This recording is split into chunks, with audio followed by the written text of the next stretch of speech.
Because you're never an ex-Marine. Nope, You're a former Marine. doesn't exist. How long were you in the service, and when did you get out? I had split time, active and reserve. I spent total time in 12 years. That's combined active and reserve. I got out before 9/11. I got reactivated at 9/11.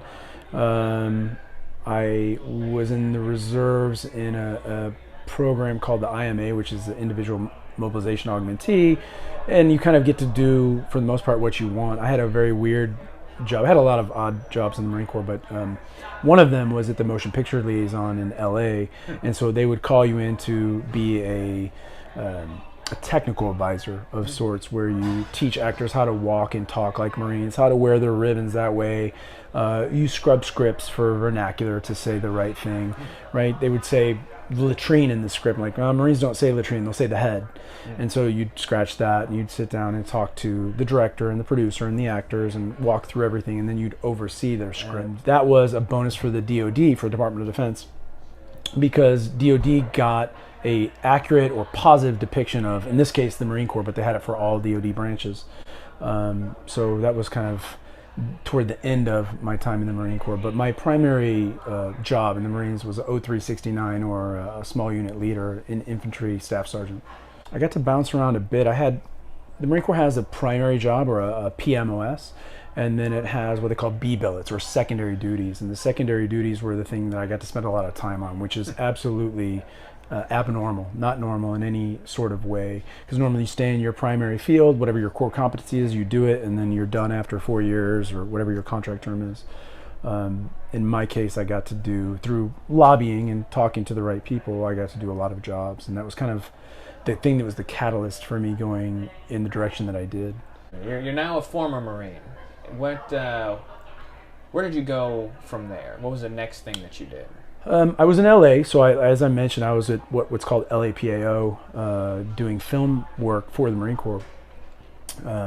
And when I got out, I was doing jiu-jitsu at Hicks and Gracie's. I was living with my roommate at the time, a gentleman named Henry Akins, great guy, great black belt. Anybody trained should check him out. And I was doing protective security work, and mostly in LA, but for the most part outside of LA was in Mexico. So I'm a Spanish speaker. It was natural for executives and high net worth people to contract security guys when they went south of the border. So they'd be going to Mexico for business meetings or for vacations with the family.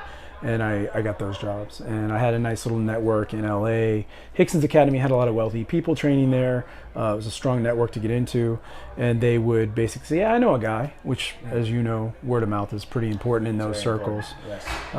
So I started doing protective work down south. I train with a lot of different people. So I train with military private contractors, I train with executive protection groups, I train with all kinds of entities, law enforcement side, and went to a full-time tactical team, and then was still doing PSD, or protective security details, or jobs, protective service operations. But our core competency, and mine in particular, was in Latin America. So Mexico and Colombia for the most part. We did do a lot of work in Brazil and still do, but I would say Mexico and Colombia being kind of our focal points. Was this when you started the Close Protective Group? Yeah, so with the Close Protection Corps, Close Protection Group, that really, the inception of that was at the end of kind of the executive side, and kind of a transfer into, for the most part, what was celebrity side, right? Doing music tours, doing films on location. At that point, we kind of 99, 2000-ish kind of time frame.